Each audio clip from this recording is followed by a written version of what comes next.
ಮುಖ್ಯಮಂತ್ರಿ ಸಿದ್ದರಾಮಯ್ಯನವರು ಇನ್ನೊಂದು ಖಾತೆ ಇದೆ, ಅದು ಯುವ ಸಬಲೀಕರಣ ಖಾತೆ.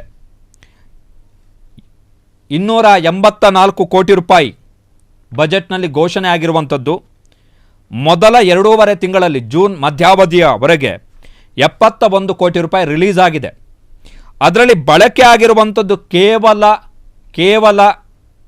9.64 ಕೋಟಿ ರೂಪಾಯಿ ಮಾತ್ರ.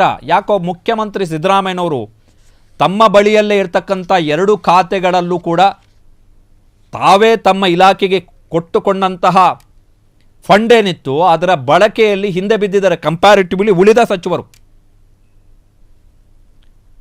ವಿಚಿತ್ರ ಅದು. 71 ಕೋಟಿ ರೂಪಾಯಿ ಫಂಡ್ ರಿಲೀಸ್ ಆಗಿದೆ, ಅದರಲ್ಲಿ ಬಳಕೆ ಆಗಿರುವಂಥದ್ದು 9.64 ಕೋಟಿ ರೂಪಾಯಿ.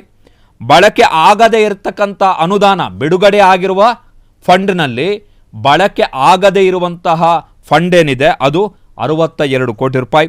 ಸೊ ಬಜೆಟ್ನ ಲೆಕ್ಕಾಚಾರಕ್ಕೆ ಬಂದರೆ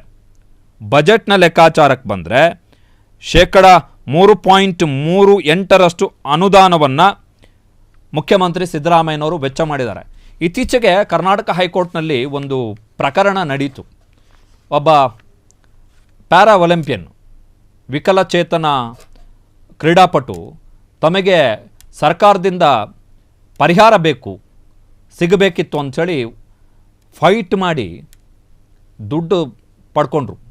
ಕರ್ನಾಟಕ ಹೈಕೋರ್ಟ್ ಹೇಳ್ತು ಏನು ಅಂತ ಹೇಳಿದ್ರೆ, ಎಲ್ಲ ಕ್ರೀಡೆಗಳನ್ನು ಸಮಾನಾಗಿ ಕಾಣಬೇಕು ನೀವು, ಒಂದು ದೊಡ್ಡದು ಒಂದು ಚಿಕ್ಕದು ಅಂತ ಏನಿಲ್ಲ ಅಂಥೇಳಿ.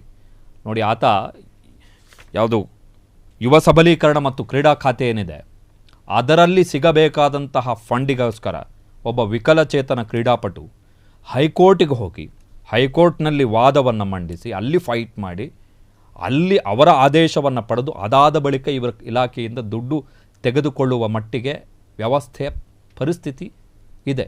ಸೊ ಈ ಅನುದಾನ ಬಳಕೆಯ ವಿಚಾರದಲ್ಲಿ ಹಿಂದೆ ಉಳಿಯಲಿಕ್ಕೆ ಇದು ಕೂಡ ಪ್ರಮುಖ ಕಾರಣಗಳು. ಇಚ್ಛಾಶಕ್ತಿಯ ಕೊರತೆ ಅಥವಾ ಅಧಿಕಾರಿಗಳು